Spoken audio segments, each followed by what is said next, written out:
ఇచ్చింది? ఎవరిచ్చిరన్నా? ఇచ్చింది కదా. అరే బియ్యం ఓలిస్తున్నా మీకు? ఎవరిస్తున్నా? ఇండ్లు ఎవరిస్తున్నా? ఎవరు ఇస్తలేరన్నా? ఎవరు ఇస్తలేరన్నా? ఎవరు ఇస్తలేరన్నా? అరే కరీంనగర్ కు అభివృద్ధి కోసం 9,000 కోట్ల రూపాయలకు పైగా నిధులు ఇచ్చింది ఎవరన్నా? ఎవరిచ్చిరన్నా? కరీంనగర్ స్మార్ట్ సిటీ ఇచ్చింది ఎవరన్నా? గ్రామాలకు నిధులు ఇచ్చేది ఎవరన్నా? గ్రామీణ సడక్ యోజన ఇచ్చేది ఎవరన్నా? ఆర్ఓబి ఇచ్చింది ఎవరన్నా? నేషనల్ హైవే ఇచ్చింది ఎవరన్నా? ఈ దేశంలో తెలంగాణ రాష్ట్ర అభివృద్ధికి నిధులు ఇచ్చేది ఎవరన్నా? అటువంటి మహానుభావుడు మన గడ్డ మీదకి వచ్చినప్పుడు ఒక్కసారి లేచి కరతాల ధనుతో స్వాగతం పలకానా లేదా? భారత్ మాతాకి, భారత్ మాతాకి. నరేంద్ర మోడీ గారి నాయకత్వం, నరేంద్ర మోడీ గారి నాయకత్వం. జై శ్రీరామ్, జై శ్రీరామ్. దయచేసి ఆలోచన, వాస్తవ విషయాలు ఆలోచన. ఇలా కరీంనగర్లో జరుగుతున్న వాస్తవ విషయాలు వచ్చండి. ఇలా పైసలతోనే గెలవాలని కోరుకుంటున్నా. ఏ రోజైతే మీరు పార్లమెంట్ సభ్యునిగా నన్ను గెలిపించారో, భారతీయ జనతా పార్టీ రాష్ట్ర అధ్యక్షుడు చేసిందో, నిరంతరం నిరంతరం మీకోసం కొట్లాడుతున్న వ్యక్తి బండి సంజయ్. ఏ రోజు రెస్ట్ తీసుకోలే, ఏ రోజు నా కుటుంబాన్ని గురించి ఆలోచించలే, ఏ రోజు నా సంపాదన గురించి ఆలోచించలే. చాలా మంది విమర్శలు చేస్తున్నారు. ఈ రోజు ఈ గడ్డ మీకెళ్ళి ప్రమాణం చేసి చెప్తున్నా, నా మీద ఆరోపణ చేసే కాంగ్రెస్ బీఆర్ఎస్ పార్టీ నాయకులారా, నేను సంపాదించినట్లు మీ దగ్గర డాక్యుమెంట్స్ ఉన్నాయని చెప్పారు. నేను ప్రమాణ పూర్వకంగా చెప్తున్నా, ఏ డాక్యుమెంట్ నేను సంపాదించినట్టు తీసుకొస్తే నా ఆస్తి మొత్తం ఈ కరీంనగర్ అసెంబ్లీ నియోజకవర్గానికి రాసిస్తా అని చెప్పి నేను మీ అందరి ముందు ప్రమాణ పూర్వకంగా చెప్తున్నా. డబ్బు సంపాదన ఉంటే బండి సంజయ్ రెండు సార్లు జైలు కూడా. ఆ మహానుభావుడు ఆశీర్వాదంతో ఏ రోజు నాకు కష్టం వచ్చినా, ఏ రోజు నాకు ఇబ్బంది వచ్చినా, నా నరేంద్ర మోడీ గారు, నా అమిత్ షా గారు, జేపీ నడ్డా గారు నాకు ఫోన్ చేసి, ఏ బండి సంజయ్ నీ వెనుక మేమున్నాం, కొట్లాడు, కేసీఆర్ సంగతి ఏందో చూడు, తెలంగాణ రాష్ట్ర ప్రజలను ఆదుకొని చెప్పి నా నరేంద్ర మోడీ గారు ప్రోత్సహించిరన్న, భుజం తట్టి తరిమిన ప్రోత్సహించిందన్న. ఎవరన్నా ఇలా కొట్లాడింది? గంగుల కమలాకర్ కొట్లాడింది అన్న ఏ రోజన్నా? కాంగ్రెస్ పార్టీ అభ్యర్థి మీకు ఎవరికైనా తెలుసా అన్న? వాళ్ళ అఫిడవిట్ చూడండి. ఒకరి మీద చీటింగ్ కేసులు, ల్యాండ్ గ్రాబింగ్ కేసులు, ఇంకొకరి మీద అక్రమంగా ఆస్తులు సంపాదించిన కేసులు. కానీ నా మీద ఉన్న 74 కేసులు మీకోసం, తెలంగాణ ప్రజల కోసం కొట్లాడిన కేసులన్నా. మీకోసం ప్రాణ త్యాగానికైనా సిద్ధపడ వ్యక్తి అన్నా. ఇలా 3 అభ్యర్థులను బేరీజు వేసుకోండి. ఎవరు మీకోసం పనిచేసారు? ఎవరు ఈ ప్రజల కోసం పనిచేసారు? ఎవరు సొంత ప్రయోజనాల కోసం పనిచేసారు? ఎవరు ఆస్తి పాస్తులు సంపాదన కోసం పనిచేసారు? ఎవరు మీ అభివృద్ధి కోసం పనిచేసారు? ఎవరు నిరంతరం కష్టార్జితంతో ఇలా తెలంగాణ రాష్ట్రంలో ఇటువంటి వాతావరణాన్ని తయారు చేసారో ఒక్కసారి కరీంనగర్ ప్రజలు ఆలోచించండి. మీకోసం కష్టపడ్డ నా కార్యకర్తలు ఒక్కసారి చూడండి. మీకోసం కష్టపడ్డ కార్యకర్తల మీద రౌడీ షీట్స్ ఓపెన్ చేసిర్రు, కమ్యూనల్ షీట్స్ ఓపెన్ చేసిర్రు అలా. కానీ ఏ రోజు నా కార్యకర్తలు మీకోసం కష్టపడ తప్ప ఏ రోజు కూడా వెనుకడుగు వెళ్ళన్నా. అరే తెలంగాణ రాష్ట్రాన్ని అప్పుల పాలు చేసిందన్న కేసీఆర్. బీఆర్ఎస్ పార్టీ వస్తే మళ్ళా 5 లక్షల కోట్ల అప్పు తేవాలి. కాంగ్రెస్ పార్టీ వస్తే మళ్ళా 5 లక్షల కోట్ల అప్పు తేవాలి. ఫస్ట్ నాడ జీతాలు చెప్పలేదు. ఆర్టీసీ కార్మికులను నిర్వీర్యం చేసిన వల్ల, 317 జీవోపడుతున్న ఉద్యోగస్తులను, ఉపాధ్యాయులను మోసం చేసిన వల్ల, డబుల్ బెడ్రూమ్ పేరుతో మోసం చేసిన వల్ల, బీసీలను మోసం చేసిండు, ఎస్సీ ఎస్టీలను మోసం చేసిండు, అగ్రవర్ణాల్లో పేదలను మోసం చేసిండు. జీతాలు ఇచ్చే పరిస్థితి లేని కేసీఆర్ తెలంగాణ రాష్ట్రంలో అధికారంలోకి వస్తే ఎక్కడి నుంచి పైసలు తీసుకొస్తావో ఒక్కసారి చెప్పాలి. కర్ణాటకలో కాంగ్రెస్ పార్టీ ప్రామిస్లు ఇచ్చి ఏ విధంగా కర్ణాటక ప్రజలను మోసం చేసిందో ఒక్కసారి ఉంచండి. తెలంగాణ సమాజం ఆలోచించాలి. 5 లక్షల కోట్లు అప్పు చేస్తే కేంద్రంలో నరేంద్ర మోడీ గారి ప్రభుత్వం ఉంది కాబట్టి ఈ రోజు అక్కడ డబుల్ ఇంజన్ సర్కారు వస్తేనే మీకు న్యాయం జరుగుతుంది, తెలంగాణ రాష్ట్రం అభివృద్ధి చెందుతుందన్న విషయాన్ని ఒక్కసారి తెలంగాణ సమాజం గుర్తుంచుకోవాలి. మొన్న హైదరాబాద్కి వచ్చి మంద కృష్ణ మాదిగ అన్న 30 సంవత్సరాలు పోరాటం చేసిండు ఈ తెలంగాణ ఉమ్మడి ఆంధ్రప్రదేశ్లో. పేదలకు న్యాయం జరగాలి, ఎస్సీ వర్గీకరణ జరగాలని చెప్పి యుద్ధం చేస్తే అనేక మంది బలిదానం అయిపోయారు. వాళ్ళ ఎంఆర్పిఎస్ కార్యకర్తలు చాలా మంది అనారోగ్యంతో మరణించిన వాళ్ళ చిరకాల కోరిక తీర్చడానికి కాంగ్రెస్ పార్టీ ముందుకు రాలే, బీఆర్ఎస్ పార్టీ ముందుకు రాలే. పేదల పెన్నిధి కాబట్టి, పేదల మనసు తెలుసు కాబట్టి, పేదల కష్టాలు తెలుసు కాబట్టి మన నరేంద్ర మోడీ గారు, మన ప్రియతమ నేత హైదరాబాద్ గడ్డకొచ్చి ఎస్సీ వర్గీకరణకు అనుకూలంగా మాట్లాడిన విషయాన్ని మాదిగా సమాజం గుర్తుంచుకోవాలి. ఇలా కులాల పేరుతోని, వర్గాల పేరుతోని, వర్ణాల పేరుతోని సమాజాన్ని చీల్చే ప్రయత్నం చేయకండి. ఇద్దరు అభ్యర్థులు అరే ఎన్నికల ముందు టోపీలు పెట్టుకొని నమాజ్ పోతారు, ఎన్నికల తర్వాత మసీదు జాగలనే కబ్జా చేస్తారనే విషయాన్ని గుర్తుంచుకోండి. ఎన్నికల ముందు గుళ్ళకు పోయి పూజలు చేస్తారు, ఎన్నికల తర్వాత గుడి జాగలనే కబ్జా చేసేటువంటి మూర్ఖులు ఇద్దరు అభ్యర్థులు. కరీంనగర్ ప్రజలు ఆలోచించుకోండి.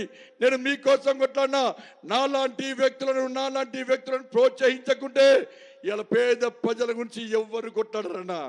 నాలాంటి అభ్యర్థులను గెలిపించకుంటే నాతో పాటు కష్టపడి పనిచేసిన నా కార్యకర్తలే నన్ను ప్రశ్నిస్తారు.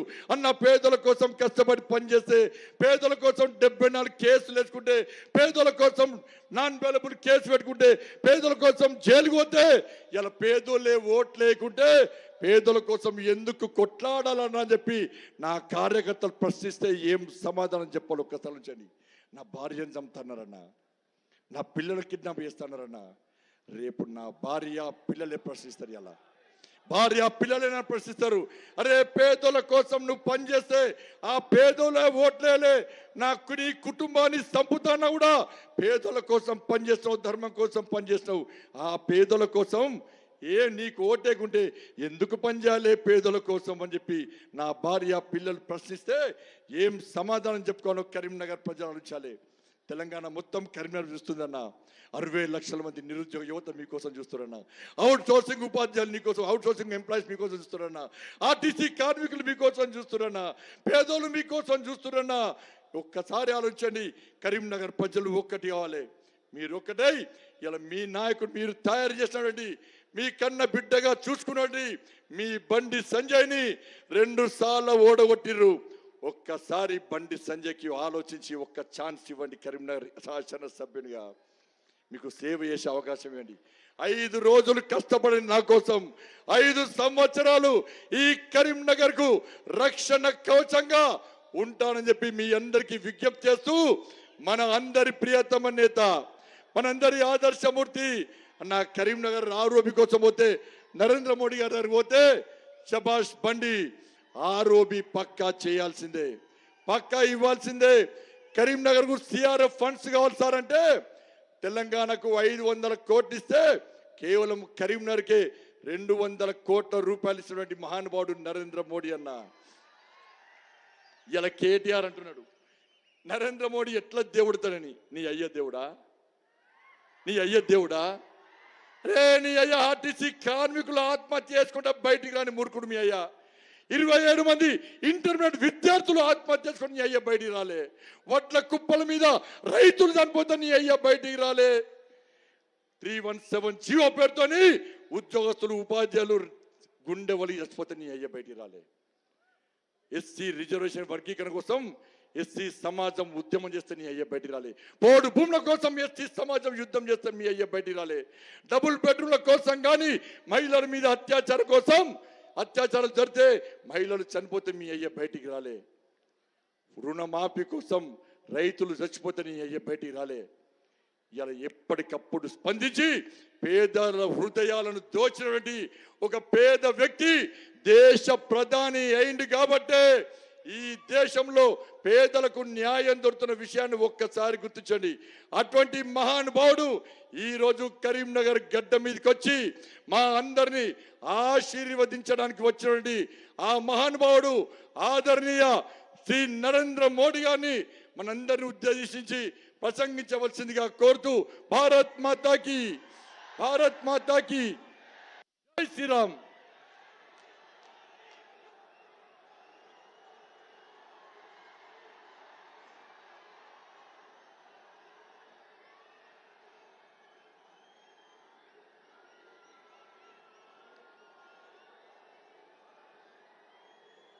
भारत माता की, भारत माता की, भारत माता की, भगवान श्री राजन्ना की, भगवान श्री राजन्ना की. ना तेलंगाना कुटुंब సభ్యులందరికీ శుభాభినందనలు. 7 वाहनों, काकतियों और मौर्य नरेशों की कर्मभूमि इस धरती को मैं श्रद्धापूर्वक नमन करता हूं. हिंदी चलेगा ना? और अभी संजय का सुपरफास्ट चल रहा था और आप लोग भी संजय के सुपरफास्ट में डूबे हुए थे. आज जब मैं दुनिया को ये बताता हूं कि भारत लोकतंत्र की जननी है,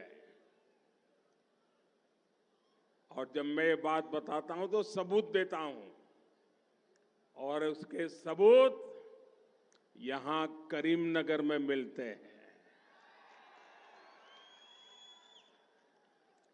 प्राचीन काल में करीमनगर भी भारत के 16 महाजनपदों में से एक अस्माका का हिस्सा था. ऐसी ऐतिहासिक भूमि से तेलंगाना के उज्जवल भविष्य का एक बहुत बड़ा विश्वास मैं मेरे सामने देख रहा हूं. ये पंडाल छोटा पड़ गया है.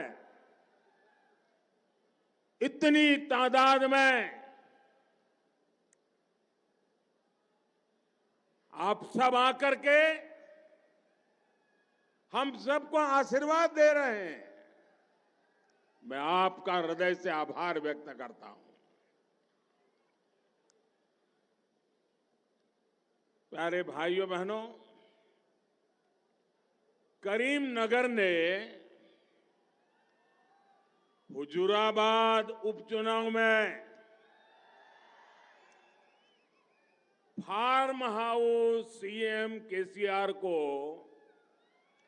सत्ता से बाहर करने का ट्रेलर दिखा दिया था. दिखाया था कि नहीं दिखाया था? आपने शुरुआत की है कि नहीं की? अभी चुनाव में पूरा खेल खत्म हो रहा है. आज पूरा तेलंगाना एक ही बात कर रहा है. गांव हो, शहर हो, मैं जहां जहां गया हूं, तेलंगाना एक ही बात बोल रहा है.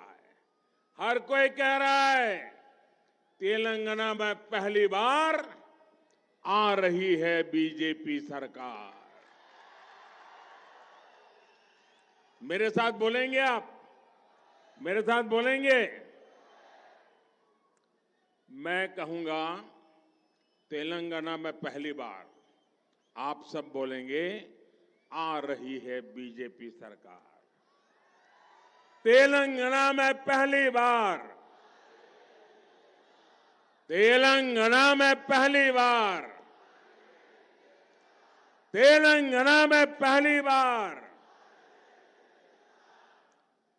मोदटी सारी తెలంగాణలో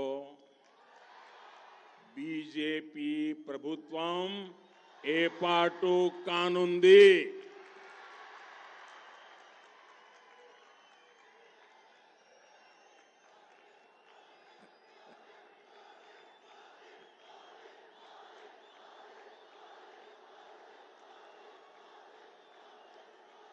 और बीजेपी ने आपसे वायदा किया है,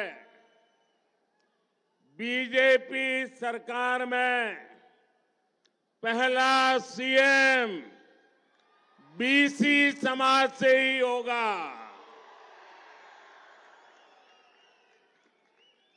నా కుటుంబ సభ్యులారా, आने वाले 5 साल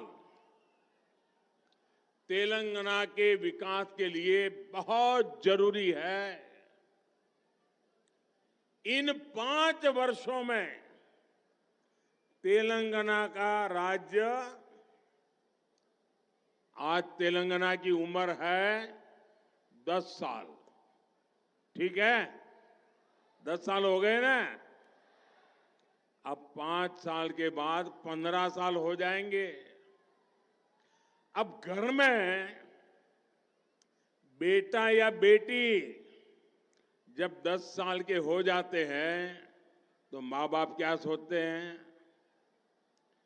भाई अब उसके दोस्त अच्छे हो, उसकी स्कूल अच्छी हो, उसके टीचर अच्छे हो, उसकी पढ़ाई लिखाई अच्छी हो, उसका बातचीत करने का तरीका अच्छा हो. ये सब करते हैं कि नहीं करते हैं? और डगर डगर पे मां बच्चों को बताती है कि देख भाई, अब तू 10 साल का हो गया, 11 साल का हो गया, 13 साल का हो गया. अब जरा कुछ जीवन के लिए, अच्छी पढ़ाई के लिए तैयारी करो. यहीं से जीवन शुरू होने वाला है. कहते हैं कि नहीं कहते हैं? हर परिवार में बेटा या बेटी 10 साल के हो जाएं तो 5 साल मां बाप बड़े महत्वपूर्ण मानते हैं. वैसे ही तेलंगाना के 10 साल हो रहे हैं और इसलिए ये 10 से 15 साल का जो समय है ना, ये बहुत ही महत्वपूर्ण है. ये 5 साल तय करेंगे कि तेलंगाना हिंदुस्तान में नंबर 1 कैसे बनेगा. और इसलिए भाइयों बहनों, ये ऐसी उम्र है तेलंगाना की कि अब हम कोई प्रयोग नहीं कर सकते, कोई गलती नहीं कर सकते. हम तेलंगाना को उसके नसीब पर नहीं छोड़ सकते. अब तो हमें हमारे सपनों का तेलंगाना बना के रहना है. और इसके लिए तेलंगाना को बीजेपी सरकार की बहुत जरूरत है. साथियों, बीजेपी सरकार के लिए सबसे बड़ी प्राथमिकता देश का विकास है, देश के हर राज्य का विकास है. आज जब लोग कहते हैं कि राष्ट्रहित में वोट दिया, अगर किसी को पूछा, ये टीवी वाले वोट देने के बाद लोगों को पूछते हैं किसको वोट दिया, पूछते हैं ना. ये तेलंगाना में भी लोग चल पड़ेंगे 30 तारीख को. और लोग जब कहते हैं, कुछ लोग हैं बताते नहीं है, इतना ही कहते मैंने तो राष्ट्रहित में वोट दिया. जैसे ही वो कहता है राष्ट्रहित में वोट दिया, तो पत्रकार भी समझ जाता है ये बीजेपी वाला लगता है. आज जब लोग कहते हैं कि विकास के लिए वोट दिया, तो सुनने वाले समझ जाते हैं कि बीजेपी को वोट दिया है.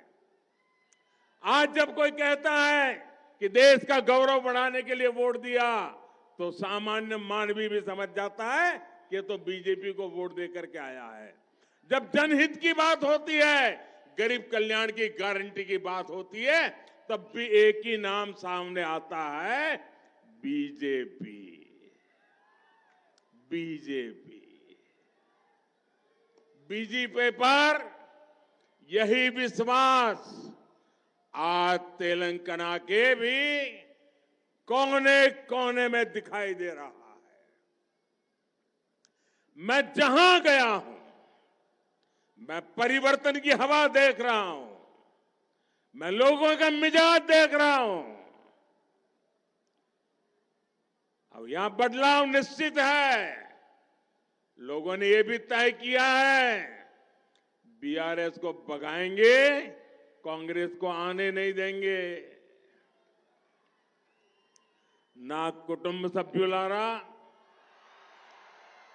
बीजेपी से अलग कांग्रेस और केसीआर ने आपको धोखा देने का कोई मौका छोड़ा नहीं है।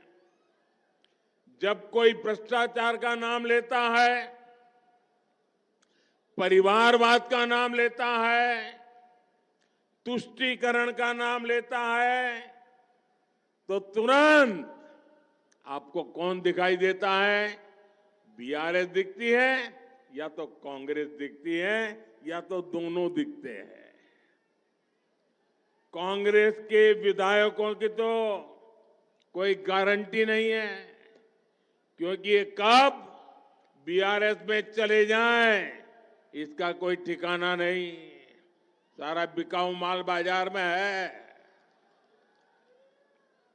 इसलिए कोई भी तेलंगाना में कांग्रेस को वोट देगा, क्योंकि लोग जानते हैं कांग्रेस को वोट देने का मतलब है कि केसीआर को दोबारा लाने का रास्ता खोल देना।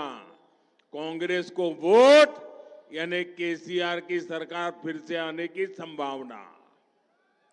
और इसलिए अगर आप केसीआर नहीं चाहते हैं तो कांग्रेस को भी गलती से वोट मत देना, वरना वो पीछे से घुस जाएंगे। सत्ता से बाहर करने के लिए एक ही तरीका है, एक ही जड़ी बूटी है, एक ही उपाय है, कमल का बटन दबाना। बीजेपी की जीत और बीजेपी का सीएम। ना कुटुंब सभ्युलारा, परिवार के अहंकार में कैसे प्रतिभा का अपमान होता है, ये क्षेत्र इसका भुक्तभोगी रहा है। इस मिट्टी ने देश को पीवी नरसिम्हा राव जी के रूप में एक प्रधानमंत्री दिए, लेकिन कांग्रेस के शाही परिवार उनको पसंद नहीं आया और उनका कदम कदम पर अपमान किया। यही नहीं, राव साहब के निधन के बाद भी सरेआम कांग्रेस के शाही परिवार ने नरसिम्हा राव जी का अपमान करने का एक भी मौका जाने नहीं दिया। ये परिवारवादी सिर्फ और सिर्फ अपने ही बच्चों की सोचते हैं, आपके बच्चों की उनको चिंता नहीं है।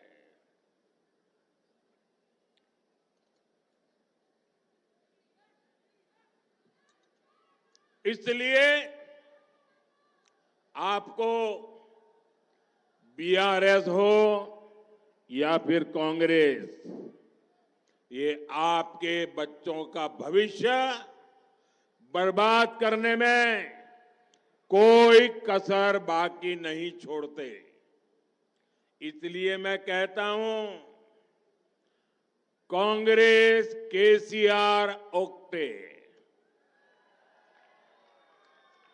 कांग्रेस केसीआर ओक्टे, इधर ही तो జాగ్రత్తగా ఉండండి.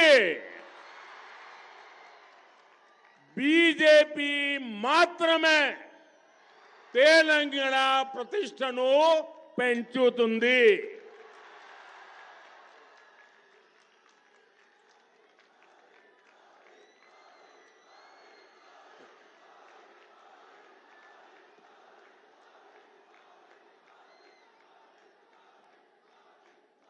నా కుటుంబ సభ్యులారా,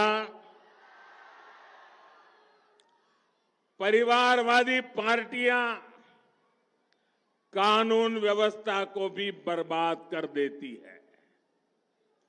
जब तक कांग्रेस सत्ता में थी तब तक आए दिन बम धमाके होते थे. कांग्रेस आज भी जहां सत्ता में है वहां पीएफआई जैसे आतंकी संगठनों को बढ़ावा मिलता है. करीमनगर सहित देश के एक बहुत बड़े हिस्से को नक्सली हिंसा में झोंक दिया गया था. बीजेपी ने आतंकवाद और नक्सलवाद पर करारी चोट की. बीजेपी ने नक्सली हिंसा पर काबू करके जो माहौल बनाया उसका लाभ कोई अच्छी सरकार ले सकती थी, लेकिन परिवारवाद की भलाई में डूबे केसीआर इसका भी फायदा तेलंगाना को नहीं करा पाए. पूरे तेलंगाना के लोग जानते हैं कि कैसे बीआरएस ने यहां की कानून व्यवस्था को बर्बाद कर दिया है. ना कुटुंब सभ्युलारा, बीजेपी की केंद्र सरकार का प्रयास पूरे तेलंगाना के संतुलित विकास का रहा है. करीमनगर में स्मार्ट सिटी प्रोजेक्ट के लिए मोदी सरकार ने फंड स्वीकृत किया, लेकिन केसीआर सरकार ने इस प्रोजेक्ट में भी जमकर के रोड़े अटकाए. केसीआर करीमनगर को लंदन बनाने के झूठे वादे करते हैं, याद है ना? और बीजेपी करीमनगर को विकास की नई ऊंचाई पर ले जाएगी. यहां का जो प्राचीन गौरव है उसको फिर से स्थापित करेगी. ना कुटुंब सभ्युलारा, ये क्षेत्र धान का कटोरा कहा जाता है, लेकिन केसीआर ने किसानों को पानी देने के नाम पर भी करोड़ों का भ्रष्टाचार किया. कालेश्वरम प्रोजेक्ट के साथ क्या क्या हुआ ये आज सिर्फ तेलंगाना नहीं पूरा देश जानता है. जिस बीआरएस ने आपके पानी को लूटा है उसे सजा मिलनी चाहिए कि नहीं मिलनी चाहिए? उसे सजा मिलनी चाहिए कि नहीं मिलनी चाहिए? पूरी ताकत से बताइए, सजा मिलनी चाहिए कि नहीं मिलनी चाहिए? उसकी विदाई होनी चाहिए कि नहीं होनी चाहिए? छोटे सीमांत और बटाईदार किसान यहां केसीआर सरकार के अत्याचार की इतनी बातें बताते हैं कि आपका इतनी पीड़ा हो जाए. क्या ऐसी भी कोई सरकार होती है क्या? मोदी सरकार ने ऐसे हर किसान के लिए पीएम किसान सम्मान निधि शुरू की है.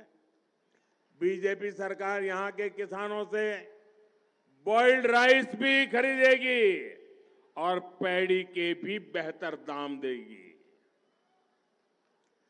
गोदावरी नदी में नए बांधों और बैराजों के निर्माण का जो रोड मैप बीजेपी ने रखा है, वो भी आपके उज्जवल भविष्य की गारंटी है। ना कुटुंब सभ्युलारा, करीमनगर को फिलिग्री आर्ट के लिए जाना जाता है। फिलिग्री आर्ट के लिए जाना जाता है। और मैंने मन की बात में इसकी चर्चा भी की थी। यहां के सोने और चांदी के कुशल कारीगरों की सब दूर वाहवाही होती है। हमारी ऐसी ही कला और ऐसी ही कारीगरों के लिए हम पीएम विश्वकर्मा योजना लेकर आए हैं। इसके तहत जो हमारे फिलिग्री आर्ट के कारीगर हैं, उनको आधुनिक ट्रेनिंग भी मिलेगी, आधुनिक औजार, आधुनिक टूल्स भी मिलेंगे और अपने बिजनेस को बढ़ाने के लिए लाखों रुपयों का बिना गारंटी ऋण भी मिलेगा। बीजेपी करीमनगर को सिल्वर सिटी के रूप में पूरी दुनिया में गौरव दिलाने के लिए ईमानदारी से काम करेगी। यहां करीमनगर के में बुनकर समुदाय के हितों को भी बीजेपी सरकार सर्वोच्च प्राथमिकता देगी। और जब मैं वोकल फॉर लोकल की बात करता हूं, तो मैं करीमनगर के कारीगरों की भलाई के लिए कहता हूं। ना कुटुंब सभ्युलारा, तेलंगाना को न बीआरएस की सरकार चाहिए, न कांग्रेस की सरकार चाहिए। तेलंगाना को अपनी गारंटी पूरे करने वाली बीजेपी सरकार चाहिए। मोदी की गारंटी, मोदी की गारंटी सबको मुफ्त राशन देने की है। मोदी की गारंटी मुफ्त इलाज और सबको सस्ती दवाई देने की है। मोदी की गारंटी हर किसान को मदद और सिंचाई की सुविधा देने की है। मोदी की गारंटी करप्शन, परिवारवाद और तुष्टीकरण से मुक्ति की है। मोदी के लिए गरीबों का कल्याण सर्वोपरि है। एक तरफ फार्म हाउस सीएम केसीआर है और दूसरी तरफ आपका सेवक मोदी है।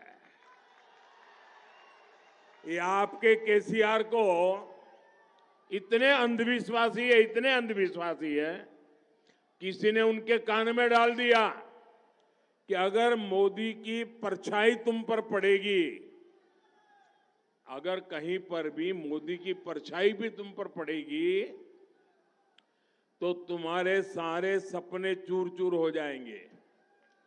उस दिन से ये ऐसे अंधविश्वासी व्यक्ति, उस दिन से वो मेरे से 50 फुट दूर रहते हैं। न एयरपोर्ट लेने आते हैं, न मीटिंग में आते हैं। किसी ने सुन के दिमाग में भर दिया है कि मोदी का शैडो, मोदी की परछाई अगर केसीआर पर पड़ गई तो उनके सारे सपने चूर चूर हो जाएंगे। ऐसे अंधविश्वासी लोग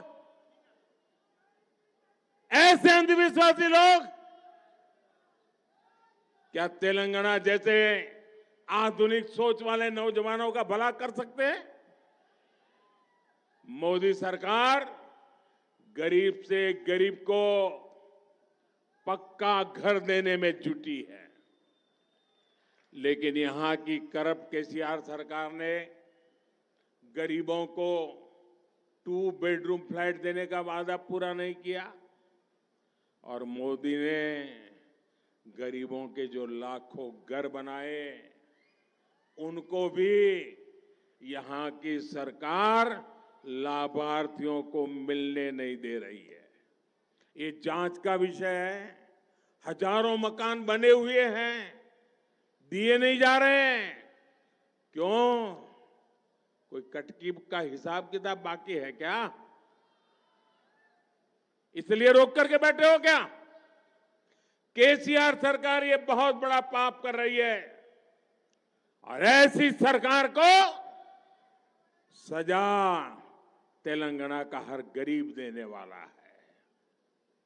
ना कुटुंब सभ्युलारा, कांग्रेस हो या बीआरएस, ये लोग आपको लूटने का कोई मौका नहीं छोड़ते।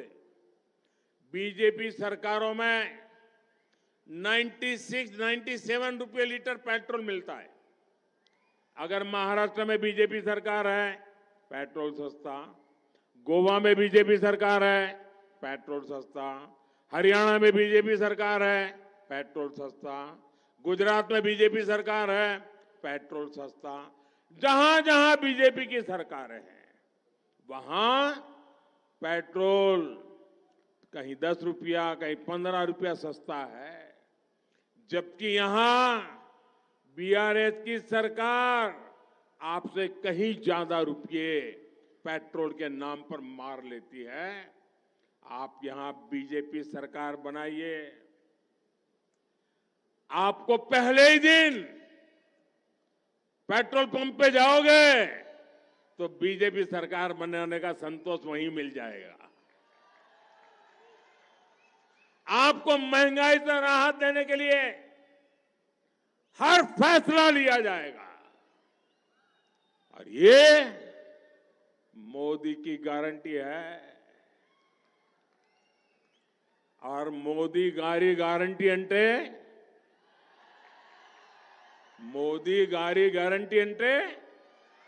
గ్యారంటీగా పూర్తి అయ్యే గ్యారంటీ।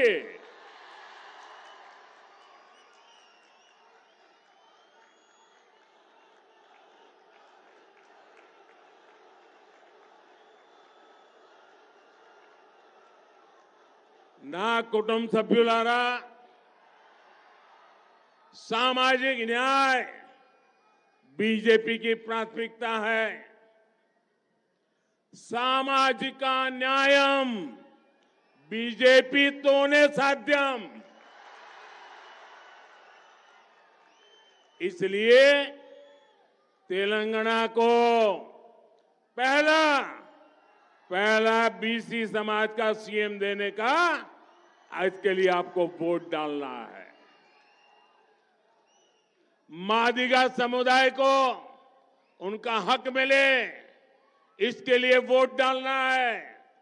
एसटी समाज को सुरक्षा और सम्मान मिले, इसके लिए वोट डालना है।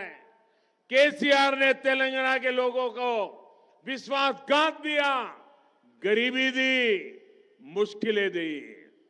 क्या तेलंगाना का निर्माण केसीआर के परिवार को पालने के लिए हुआ था?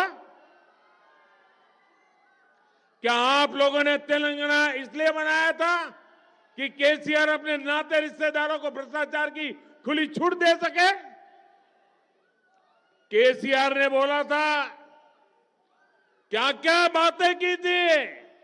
केसीआर ने बोला था आपको देंगे निल्लो, निधुलो, नियमाकालो, पर आपको दिया क्या? उसने क्या दिया? कन्नीलो,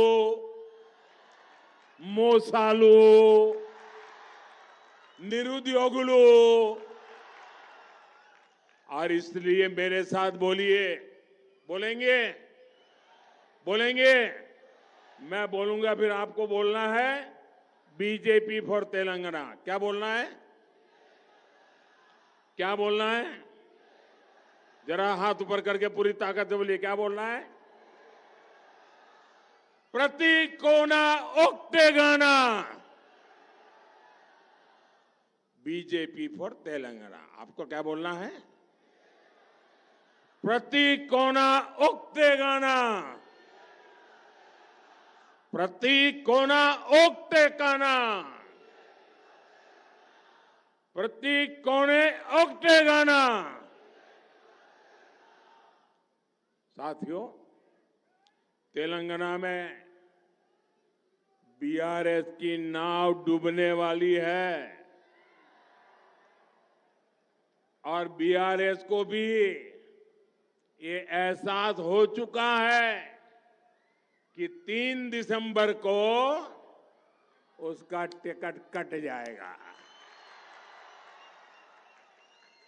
और देखिए, ये देखकर केसीआर के परिवार के लोगों ने भी, उसमें भी घर में बिखराव शुरू हो गया है। अपनी हार सामने देख केसीआर एक तरफ पूरी ताकत लगा रहे हैं कि जनता का आक्रोश थोड़ा ठंडा हो जाए, वहीं दूसरी तरफ केसीआर के रिश्तेदार अब बीआरएस को ही कोस रहे हैं। 3 दिसंबर के बाद तो ये लड़ाई और तेज होने वाली है।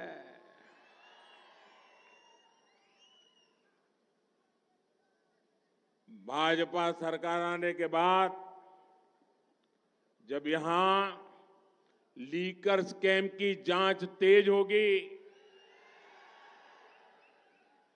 मोबाइल हो या फिर पैसे की डिलीवरी, स्थानीय स्तर पर हर तार को खंगाला जाएगा और केसीआर की भगदड़ मचनी तय है। आप याद रखिए साथियों, ये बीजेपी ही सरकार है जो बीआरएस के भ्रष्टाचार पर कार्रवाई कर सकती है। और मैं आपको वादा करता हूं, जिन्होंने लूटा है उन्हें लौटाना पड़ेगा। अगर यहां गलती से भी कांग्रेस आ गई तो फिर वो तेलंगाना को भी अपना एटीएम बना लेगी। तेलंगाना के लोग ही तेलंगाना को फिर कुछ साल पीछे होने से बचा सकते हैं। तेलंगाना में कांग्रेस सरकार आना यानी गरीब कल्याण की हर योजना में लूट। मेरा तेलंगाना के लोगों से आग्रह है, और मेरी एक, बाकी कुछ ना समझो तो कोई बात नहीं, इतना समझ लेना, मेरा आपसे आग्रह है, एक बीमारी को खत्म करने के लिए दूसरी बीमारी मत लाइए। ये कांग्रेस उससे भी दूसरी बीमारी है। कांग्रेस पर कभी भरोसा मत करना। कांग्रेस का तो एजेंडा ही है, कांग्रेस आई तबाही लाई। पहले से विकास में इतना पिछड़ चुके तेलंगाना को कांग्रेस बर्बाद करने में कोई कोर कसर नहीं छोड़ेगी। आप बीजेपी पर भरोसा कीजिए, मोदी पे भरोसा कीजिए। आपने मेरे काम को देखा है। बीजेपी तेलंगाना के विकास के लिए हम दिन रात एक कर देंगे। बीजेपी तेलंगाना का इंफ्रास्ट्रक्चर सुधारेगी, बीजेपी तेलंगाना के नौजवानों को रोजगार देगी, बीजेपी तेलंगाना के छोटे किसानों की परेशानियां दूर करेगी, बीजेपी यहां की महिलाओं का जीवन आसान बनाएगी, बीजेपी यहां बीसी समाज से मुख्यमंत्री बनाएगी, बीजेपी यहां मादी समाज को न्याय दिलाएगी। आपको पता ही है कि अगले साल होने जा रहे चुनाव में फिर एक बार देश की जनता ने मोदी की सेवाएं लेना तय कर लिया है। मुझे यहां भी बीजेपी सरकार का साथ मिलेगा तो तेलंगाना के लिए काम करने में मुझे भी बहुत मदद मिलेगी। इसलिए इस चुनाव में बीजेपी को जिताइए। यहां बीजेपी के हर उम्मीदवार को दिया आपका वोट मोदी को मजबूत बनाएगा। ना कुटुंब सभ्युलारा, आने वाले 5 साल तेलंगाना के विकास के लिए बहुत जरूरी है। डबल इंजन की सरकार तेलंगाना को विकास की नई ऊंचाई पर ले जाएगी। इसके लिए यहां बीजेपी आनी चाहिए। बीजेपी रावाली, बीजेपी, बीजेपी, बीजेपी। अच्छा तो मैं बात बोलता हूं, बोलेंगे आप बोलेंगे बीजेपी रावाली, बोलेंगे। तेलंगाना के तेज विकास के लिए, तेलंगाना के तेज विकास के लिए, तेलंगाना के तेज विकास के लिए, करप्ट नेताओं पर कार्रवाई के लिए, करप्ट नेताओं पर कार्रवाई के लिए, शराब स्कैम के गुनहगारों को जेल भेजने के लिए, शराब स्कैम के गुनहगारों को जेल भेजने के लिए, इरिगेशन स्कैम के दोषियों को जेल भेजने के लिए, इरिगेशन स्कैम के दोषियों को जेल भेजने के लिए, छोटे किसानों का कल्याण करने के लिए, छोटे किसानों का कल्याण करने के लिए, छोटे उद्यमियों की मदद के लिए, छोटे उद्यमियों की मदद के लिए, बुनकर समुदाय की मदद के लिए, बुनकर समुदाय की मदद के लिए, नौजवानों को रोजगार के नए अवसर देने के लिए, शहर हो या गांव, दोनों के संतुलित विकास के लिए आपको कमल के निशान पर बटन दबाना है। कमल को मिला हर वोट मेरी शक्ति बढ़ाएगा। करेंगे, पक्का करेंगे। हर घर में जाएंगे, कमल खिलाएंगे, बीआरएस को साफ कर देंगे, कांग्रेस को साफ कर देंगे, कमल ही कमल करेंगे। अच्छा मेरा एक काम करेंगे। अभी इसमें तो बड़ा जुस्सा था, मेरा काम बोल रहा हूं तो ठंडे पड़ गए। मेरा पर्सनल काम करेंगे, ऐसा नहीं, दोनों हाथ बना करके विश्वास से बताइए, मेरा पर्सनल काम करेंगे। ये चुनावी काम नहीं है, मेरा पर्सनल काम है, करेंगे, पक्का करेंगे। तो एक काम करना, परिवारों में जाना, घर घर जाना और सबको कहना कि अपने मोदी जी करीमनगर आए थे, अपने मोदी जी करीमनगर आए थे और उन्होंने आपको नमस्कार भेजा है। इतना कर देंगे, घर घर मेरा नमस्कार पहुंचा देंगे, हर परिवार में प्रणाम पहुंचा देंगे। जरा हाँ बोले तो पता चलेगा, पहुंचा देंगे। हर परिवार में जाके कहेंगे करीमनगर मोदी जी आए थे, आपको प्रणाम कहा, इतना कर देंगे।